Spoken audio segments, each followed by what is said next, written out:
నమస్తే. నేను మీ Shaurya. Welcome to our channel. ఈ రోజు మనతో పాటు ప్రముఖ జ్యోతిష్య పండితులు, ఆధ్యాత్మికవేత్త చేబిఎం కిరణ్ శర్మ గారు ఉన్నారు. వారితో మాట్లాడేద్దాం. నమస్కారం గురుగారు.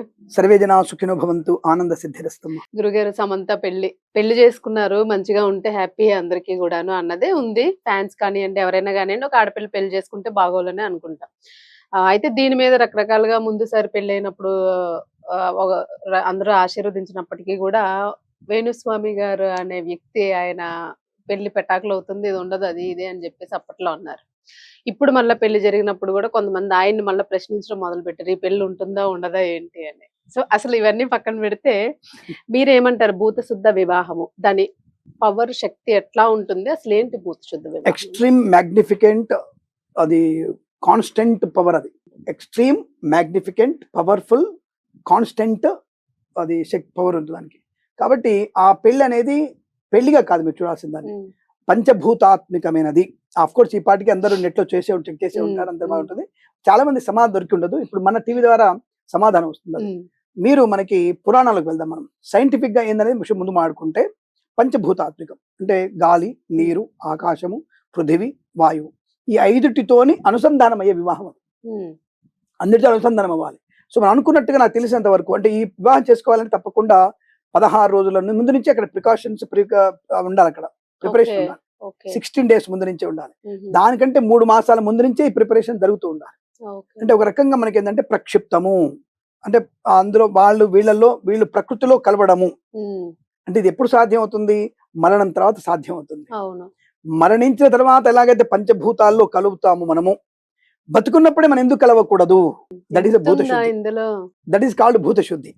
ఆ భూతం అంటే పంచభూతాల్ని ఇన్వాల్వ్ చేసుకోవడం, మనలో ఇన్వాల్వ్ చేసుకోవడం.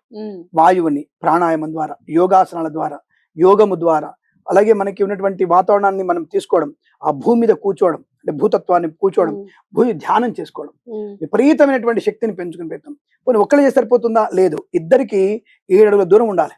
7 feet దూరం ఉన్నప్పుడే ఒకళ్ళకొకళ్ళు ఎదురుగా ఉండి చేసేటువంటి ప్రక్రియ. అది తప్పకుండా చేస్తారు. దాంట్లో ప్లస్ అగ్నిహోత్రం కూడా ఉంటుంది. అంటే తప్పకుండా మీకు అగ్నిహోత్రం కూడా ఉంటుంది. నాకు తెలిసి ఆమె ఫ్రెండ్ ఎవరో ఈ విషయం బయట పెట్టాలనుకుంటారు. ఒక ఛానల్లో మనకి ఇది బయటకు వచ్చింది. ఆవిడ ఫ్రెండ్ ఈ విషయాలను బయట పెట్టింది. I don't know, I think Shilpa Reddy something. ఆవిడ అన్ని విషయాలు బయట పెట్టింది ఇప్పుడు. బట్ అక్కడ మీకు అగ్నిహోత్రం కూడా ఉంటుంది. ఇంతకు ముందు నేను చెప్పాను, పంచభూతాత్మల్లో వేద మంత్రాలు తప్పకుండా ఉంటాయి, హవనం ఖచ్చితంగా ఉంటుంది. బట్ మనకు బయటకు వెళ్ళదని చెప్పేసి ఒక ఛానల్ ఇంటర్వ్యూ ఇచ్చాను నేను.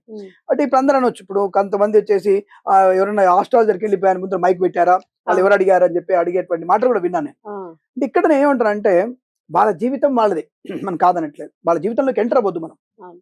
ఒకవేళ ఆ జాతకంలో ఆ టైంలో బాగాలేదు అనుకుంటే, ఒకవేళ సంథింగ్ బాగా, చాలా మంది ఏంటంటే రూమర్స్, మూఢం వచ్చేసింది, November 26, 27, 28 నుంచి మూఢం వచ్చేసింది, మూఢంలో పెళ్లి చేసుకుంటుందా, ఇటువంటి మాట్లాడేటువంటి కొంతమంది వ్యక్తులకి ఇక్కడ కేరళ, తమిళనాడు సంప్రదాయంలో దృక్సిద్ధాంత ప్రకారం, అంటే దృక్సిద్ధాంతము అంటారు దాన్ని. దృక్సిద్ధాంత ప్రకారంగా మూఢం రాలేదు, మనకి ఇప్పటికీ రాలేదు మూఢం. ఈ రోజు కూడా మూఢం రాలేదు. December 8వ తేదీ నుంచి మూఢం. ఈ విషయాన్ని గమనించుకోవాలి ఫస్ట్ మనం. ఇది తెలియకుండా ఎవడికి వాడే యమునా తీరే అన్నట్టుగా, ఎవరికి వారే అన్నట్లు, నేను ఎవడికి వాడే యమునా తీరే అనుకునేటువంటి తీరంలో మూఢం వచ్చింది, పెళ్లి బాగుంటుందా? ఎందుకు అలా అనుకుంటున్నాను? మీరు ఆ వివాహాన్ని ఎందుకు అందంగా ఉండవద్దు అని మీరు భావిస్తున్నారు? మీకు సంశయం ఎందుకు? ఆ ప్రశ్నార్థకం ఎందుకు? ఇది వద్దంట నేను. ఒకటి నేను చెప్పేటువంటి విషయం, రాజు నెడుమోర్ జాతకంలో చూసుకున్నప్పుడు అతని జాతక ప్రకారంగా అతనిది తులారాశి అవుతుంది. టు బి హానెస్ట్, అమ్మాయిది వచ్చేసి కుంభరాశి, శతభిష నక్షత్రం, అమ్మాయిది కుంభరాశి. ఈ 2 రాశులకి అత్యంత మైత్రి ఉంది. శుక్రశనుల యొక్క మైత్రి బ్రహ్మాండంగా ఉంది. కాబట్టి తప్పకుండా వారి యొక్క వివాహ ముహూర్తం అనేది 9:30 to 10:30, 11:30 మధ్య జరిగింది. అంటే మనకి అది బయటకు చెప్పలేదు కాబట్టి, అంటే మీరు అనుకోవచ్చు తాళి కట్టారా అంటే మెడలో లాకెట్ వేశారు, అది వాళ్ళే చెప్పారు.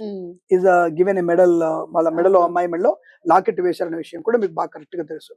అలా మనకి అది మెడలో వేసినప్పుడు కూడా మీకు అంటే తాళి కట్టిన సంప్రదాయం అంటే ఒక్కొక్క సంప్రదాయం ఒకటి. ఇప్పుడు తమిళనాడులో ఒకటే అమ్మ వాళ్ళ తల్లి గారి పుస్తల తాడిని తీసుకొచ్చి దాన్ని పుస్తలు తయారు చేసి దాన్ని కడతారు. కొంతమంది ఆచారంలో 2 పుస్తలు ఉంటాయి, కొంతమందికి ఒకటే పుస్తలు ఉంటాయి, కొంతమందికి నలపూసలు వేస్తారు. తెలంగాణ ఇప్పుడు మనకి ఏంటి, ఉత్తరప్రదేశ్కి వెళ్తే నలపూసలే, పంజాబ్కి వెళ్తే ఓన్లీ సింధూరమే, సింధూరం, ఉంగరం, దండలు మాత్రమే. తర్వాత నలపూసలు తర్వాత తీసుకుంటారు వాళ్ళు. అంటే ఆచారం ఒక్కొక్కరు ఒక ఆచారం ఉంటుంది. అలా ఇక్కడ ఆచరణ లాకెట్ వేసాడు ఆయన. ఇప్పుడే దండలు మార్చుకున్నారు, ఇద్దరు అగ్నిసాక్షిగా దండలు మార్చుకున్నారు, సప్తపది వేశారు, 7 డిస్టెన్స్ మెయింటైన్ చేశారు, ప్రాణాయామం చేశారు, యోగా చేశారు, ధ్యానం చేసుకున్నారు, భూతత్వాన్ని ఆకాశత్వాన్ని నింపుకున్నారు. ఇది 11 రోజులు జరగాలి ఖచ్చితంగా, ఒక్క రోజులు అయ్యేటువంటిది కాదు, ఇంపాసిబుల్. అది 11 రోజుల ప్రక్రియ ఉంటుంది. సరే వాళ్ళు ముందు వెళ్ళారా లేదా, 3 నెలల ముందు నుంచి వాళ్ళు వెళ్తూ వస్తున్నారా, మనకు ఆ విషయం తెలియదు కాబట్టి లోతుగా వెళ్ళాల్సిన అవసరం లేదు. వాళ్ళ రాశి ప్రకారం వాళ్ళిద్దరికి అనుకూలంగా ఉంది అనేది వాస్తవం. ఇక్కడ మీరందరూ కూడా మూఢం లేదనే విషయం క్లారిటీ వచ్చేసి, మూఢం లేదు, మూఢంలో వాళ్ళు పెళ్లి చేసుకోలేదు. ఏకాదశి, మార్గశిర శుద్ధ ఏకాదశి, అద్భుతమైన ఏకాదశి, సోమవారం ఆ రోజు శివుని యొక్క తత్వం, అర్ధనాయ తత్వం, అక్కడ లింగ భైరవి క్షేత్రం, అది అక్కడ అమ్మవారితో ఉన్నటువంటి ఆయన భైరవుడు ఆయన. అటువంటి క్షేత్రంలో పంచభూతాలకి ఆయన అధిపతిగా ఉన్నాడు అక్కడ లింగ భైరవుడు. అంటే ఆయన చుట్టూగానే కూర్చొని పెళ్లి చేసుకున్నారు. మరి కొంతమంది వ్యక్తులు, కొంతమంది విధవులు కూడా అంటారు శివుడిని చోట శ్మశానం కదా అంటారు. శివుడిని శ్మశానం కదరా, శివుడున్నది సామ్రాజ్యం, అది మహారాజ్ఞి అమ్మవారి సామ్రాజ్యం, అది మహారాజ్ఞి స్థానం, అది శివుని హృదయంలో నిలిచినటువంటి మహారాజ్ఞి స్థానం. అది శివుడు ఎక్కడ శ్మశానం ఉండదు, శ్మశానంలో కూడా శివుడు ఉంటాడని అర్థం. ఈ విషయాన్ని గమనించుకునేటువంటి విధవలకి సమాధానం చెప్పాల్సిన పరిస్థితి మనది. కాబట్టి శివుడు అనేవాడు ఎక్కడ ఉంటాడు, అక్కడ ఐశ్వర్యం ఉంటుంది. ఐశ్వర్యం అంటే సుమంగళ యోగం, ధనయోగం, ఆరోగ్యము, ఆనందము, సమస్త శుభయోగాలు, బంగారంతో పడిచేది ఐశ్వర్యం ఇచ్చేది ఈశ్వరుడు. కాబట్టి ఐశ్వర్యం ఈశ్వరేచ్ఛ. అటువంటి లింగ భైరవ క్షేత్రంలో పంచభూత శుద్ధిగా, అంటే మనం భూత శుద్ధి అనుకున్నాం, పంచభూత శుద్ధి అది చేసుకొని సప్తపదులేసి అగ్నిహోత్రంతో వాళ్ళు ఒకరొకరు వారి యొక్క హస్తాలు పట్టుకొని, అంటే చేతుల్లో చేతులు వేసుకొని వాళ్ళు ప్రయాణం చేసుకొని, వాళ్ళిద్దరు కూడా ప్రమాణాలు చేసుకొని హాయిగా కాపురం ఉండగలిగేటువంటి అదృష్ట యోగం. వారికి ఫస్ట్ గా పుట్టబోయేది శుభ సత్సంతానం, పురుష సంతానం పుట్టబోతోంది. ఈ ముహూర్త బలంలో వాళ్ళకి పుత్ర సంతాన ప్రాప్తి కలుగుతుంది. ఇక మీదట వారి మధ్యలో విడిపోవడము అనేటువంటి అవకాశం లేదు. మా విడాకులు అనేటువంటి పదం వాళ్ళు చెప్పకుండా నిత్యము మా విడాకులు వాళ్ళ ఇంటికి తోరణంగా ఉండేటువంటి అదృష్ట యోగం వారిద్దరికి ఉందన్న విషయాన్ని గమనించండి. దీనికి ఇందాక పురాణంలోకి వెళ్ళాలి మనం అని మర్చిపోతారు కాబట్టి చెప్తున్నా మళ్ళీ.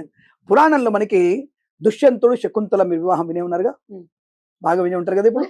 రైట్, ఇప్పుడు ఆ వివాహం ఎలా జరిగిందో ఈ వివాహం ఎలా జరిగింది అంటే, దుష్యంతుడు శకుంతల గాంధర్వ వివాహం చేసుకున్నారు. గాంధర్వ వివాహం అంటే అగ్ని సాక్షిగా, పృథ్వీ సాక్షిగా, నీల సాక్షిగా, తర్వాత ఆకాశం సాక్షిగా నేను పెళ్ళాడని చెప్పేసి అక్కడ వనంలో ఉన్నటువంటి పూలన్నీ కూడా దండగా చేసి ఆయన అమ్మాయి మెళ్ళ వేస్తే, ఆ మెడలోంచి పూలమార తీసి అబ్బాయి మెళ్ళ వేస్తుంది అమ్మాయి. శకుంతల దుష్యంతుల వివాహం జరిగిన విషయం. ఆయన అంగుళికాన్ని ఇచ్చాడు, నీలం రంగు అంగుళిక ఇచ్చాడు ఆయన. అలాగే ఆ అంగుళిక లాంటిది ఇక్కడ కూడా వీళ్ళు కూడా నీలం రంగు అంగుళికమే లాకెట్ అమ్మాయి మెడలో వేశాడు. లాజిక్ గుర్తుపెట్టుకోండి, మీ లాజిక్ మాకు లాజిక్లు గుర్తుంటాయి. నేను అంతర్గతంగా చాలా విషయాలు చూస్తుంటాను మేము కూడా. అలాగే వాళ్ళ పూలమాలలో ఎరుపు తెలుపు పూలమాలలే ఉన్నాయి, గుర్తుపెట్టుకోండి. రెండు కూడా పసుపు రక్తవర్ణంతో ఉన్నటువంటి పూలమాల దగ్గర కూడా ఒకరికొకరి ఆలింగనం, అంటే రుద్రుడు ఏమో ఎరుపు, తెలుపు అమ్మవారు, అటువంటి పూలమాల వేసుకున్నారు వాళ్ళు. అత్యంత సుమనోహరమైనటువంటి పూలమాల ధరించి మంచి చీరలో, ఎరుపు రంగు చీర, లేలేత ఎరుపు రంగు చీరలో ఆయన పసుపు గోధుమ వర్ణటువంటి బట్ట ఆయన వేసుకుని ఉన్నాడు. ఇవన్నీ కూడా సుబ్రహ్మణ్య స్వామి తత్వాన్ని, వినాయకుడి యొక్క వ్యక్తిత్వాన్ని, నలుగురు శివతత్వాన్ని పూజించేటువంటి ఒక మంచి డ్రెస్సుల్ని, మంచి వస్త్రధారణ, మంచి పుష్పమాలంకృతులు, మంచి మెడలో లాకెట్ వేసుకొని జీవితాంతం పంచభూతాల సాక్షిగా ఉండగలిగేటువంటి తత్వమే అక్కడ గాంధర్వ వివాహం ఎట్లా జరిగిందో అదే ఇక్కడ కూడా జరిగిందన్న విషయాన్ని గమనించుకోండి. కాబట్టి గాంధర్వ వివాహం ఇది ఒక రకమైనటువంటి గాంధర్వ వివాహం. ఈ వివాహం మనకు ఉన్నది, శాస్త్రంలో ఉన్నది, ఉన్నదాన్ని చేసే తప్ప లేని వాళ్ళని క్రియేట్ చేయలేదు. ఆ విషయాన్ని గమనించుకుంటుంది. అవి చెల్లుతుందా అంటే తర్వాత వాళ్ళు రిజిస్టర్ చేసుకుంటే తర్వాత ఆ విషయాలన్నీ కూడా దానికి అది భౌతికమైనటువంటి విషయాల్లో గవర్నమెంట్ కావాల్సిన విషయాలు ఏం చేసుకోవడం తెలియదు, కానీ శాస్త్రబద్ధంగా ఉన్నటువంటి వివాహం ఉందా అంటే అక్కడ దుష్యంతుల శకుంతల వివాహం ఎట్లాంటిదో ఇక్కడ రాజు నిడుమోర్ అండ్ సమంతల యొక్క వివాహం అలాగే జరిగింది. అలాగే సంతానం, వారికి పుత్ర సంతానం అయిన తర్వాత ఒకవేళ దుష్యంతుడు మర్చిపోయినట్టు యాక్ట్ చేసినా, ఈయన ఇక్కడ తిక్కగా నేను సంబంధం లేదు నువ్వు నాకు అని చెప్పి ఇంతకుముందు పెళ్ళైపోయిన ఒకవేళ మాట అన్నా, మళ్ళీ తనకు తానే పరివర్తన చెంది శకుంతల మళ్ళీ రాజ్యసభలోకి వెళ్ళి దుష్యంతుడిని ఎలాగైతే తను స్వీకరించిందో, దుష్యంతుడు స్వీకరించేట్టుగా చేసుకుందో, అలా వీళ్ళ జీవితం కూడా కలకాలము సుఖంగా ఉంటుంది. అక్కడ ఏం జరిగిందో తెలియదు చాలా మందికి. దుష్యంతుడు మర్చిపోలే, దుష్యంతుడు శకుంతలు మర్చిపోలే, కానీ పనిలో పడి 2 సంవత్సరాలు 3 సంవత్సరాలు తను మర్చిపోయాడు, వెళ్ళడం మర్చిపోయారు, అటు వెళ్ళడం మర్చిపోయాడు. ఈ యొక్క వ్యవస్థ నుండి ఆవిడ రాగానే, నువ్వు సభలోకి రాగానే నా పెళ్ళాను అంటే ఒప్పుకుంటాడా?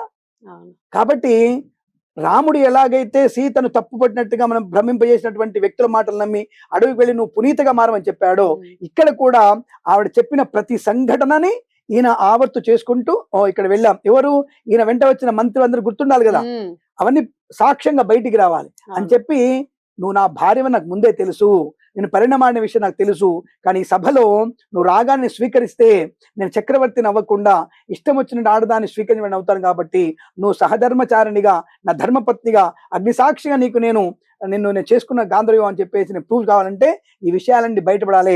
నేను వ్యతిరేకిస్తున్నట్టుగా మాట్లాడితే, నువ్వు పౌరుష మాటలు మాట్లాడుతూ నిజాలు చెప్తున్నప్పుడు వీళ్ళందరికీ అవును కదా, నువ్వు అప్పుడు వెళ్ళావు కదా అక్కడికి, ఏకాదశి ఎక్కడ ఉన్నావు, వీళ్ళే గుర్తు ద్వాదశి ఇక్కడ చేస్తారు. ఉన్నావు కదా అని చెప్పినప్పుడు నేను స్వీకరించి సిద్ధంగా ఉన్నాను చెప్పేసి తన యొక్క విషయాన్ని నిజతత్వాన్ని బయటపెట్టి శకుంతలను స్వీకరించాడు దుష్యంతుడు. ఈ విషయాన్ని చాలా మంది తెలియకుండా పోతుంది, కాబట్టి ఇవి తెలుసుకునే ప్రయత్నం చేయండి. నెగటివ్ చూస్తారు తప్ప దాని అసలు Positive వచ్చిన ఒరిజినల్ పాజిటివ్ ఏంటి అన్న చూడాలి. వరకు వెయిట్ చేయరు ఫస్ట్. కాబట్టి ఇలా మీకు ఎలాగైతే అక్కడ వివాహం జరిగి సుఖంగా కాపురం చేసుకున్నారు వాళ్ళు, ఇక్కడ కూడా వీళ్ళిద్దరు కూడా పుత్ర సంతానులై పుత్రికా సంతానంతో కలకాలం మా విడాకులు అనే మాట దరిద్రపు మాట రాకుండా నిత్యం మా ఇంటికి మా విడాకులు అనేటువంటి భావనతో కలకాలం కలిసి ఉంటారు. ఇందులో సందేహం లేదు. శుభమస్తు, అఖండ ఐశ్వర్యమస్తు. ధన్యవాదాలు గురువు గారు, అద్భుతం.